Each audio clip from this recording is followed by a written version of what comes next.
The finish line's in sight, and you put on an extra burst of speed.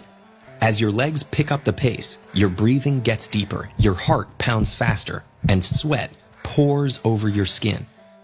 How does this substance suddenly materialize, and what exactly is its purpose? There are a number of scenarios that can make us sweat: eating spicy foods, nervousness, and when we're sick. But exercise is probably the most familiar and common. In that case, sweating happens as a response to movement triggered deep inside your cells. As you increase your pace, your muscles work harder, increasing their demand for energy. A process called cellular respiration consumes glucose and oxygen to form ATP, the energy currency of the cell. Much of this process takes place in structures called mitochondria. The more you move, the harder mitochondria work to supply your body with energy. All this work comes at a cost, though. As the cells break down the ATP, they release heat. The heat stimulates temperature sensors throughout your body. Those receptors detect the excess heat being produced by your muscle cells and communicate that information to the hypothalamus, which regulates body temperature. The hypothalamus responds by sending signals out through the sympathetic nervous system to the sweat glands in your skin. These are distributed all over the body, with especially high concentrations on the palms of your hands, the soles of your feet, and on your head. When a sweat gland first receives the signal, the fluid surrounding the cells in its coiled base contains high amounts of sodium and chloride. The cells pump these ions into a hollow tube that runs through the sweat gland.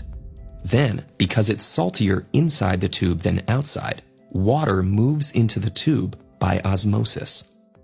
As what's called the primary secretion builds up in the bottom of the tube, water pressure pushes it up into the long, straight part of the duct. Before it seeps onto the skin, cells lining the tube will reclaim as much salt as possible so the process can continue. The water in sweat absorbs your body's heat energy and then evaporates off of you when it reaches the surface, which in turn lowers your temperature. This process, known as evaporative cooling, was an important adaptation for our ancestors. This cooling effect isn't only helpful during exercise.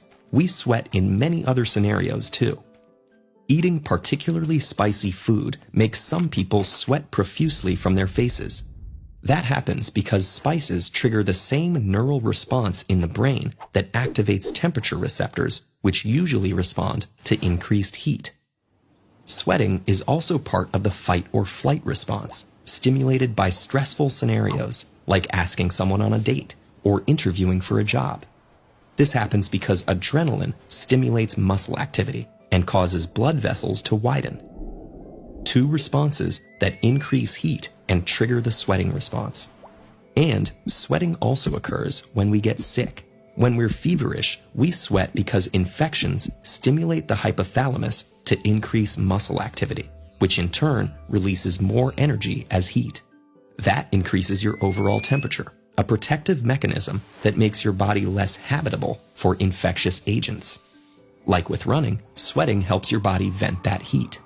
When the fever's over or you've won your race, your temperature receptors sense the decrease in heat, and the hypothalamus brings your sweating response to an end. In some cases, like after a run, the hypothalamus also signals to your body that you need to replenish the water that you've oozed out. So, when you're pushing yourself to reach that next goal, you can think of sweat as your body's very own calibrator, enabling you to go that extra mile.